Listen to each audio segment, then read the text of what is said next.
boys and girls. Wasn't it a great day? I loved all the songs and games and crafts.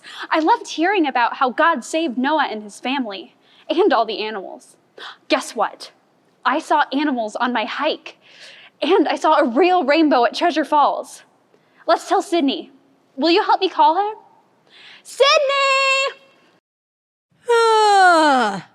Oh, it's you, Jane. I'm glad you're back. Did you find the treasure?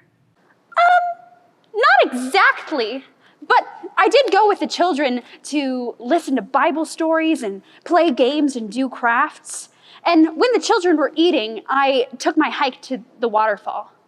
You did all that while I was snoozing? I sure did. So, Jane, you didn't find the treasure at Treasure Falls. No, but I did see a real rainbow. It was so colorful, full of red, orange, yellow, green, blue, indigo, and violet curves. It sounds beautiful. You say that's called a rainbow?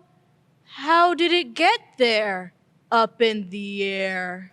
Well, in the Bible story today, we heard how God put it there as a reminder. It's a gift to his people that reminds them of that he always keeps his promises, every single one of them.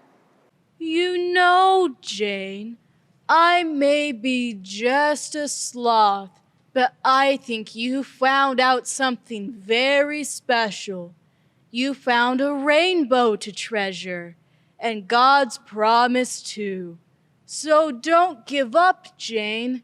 Maybe you'll find other treasures tomorrow. Maybe you're right.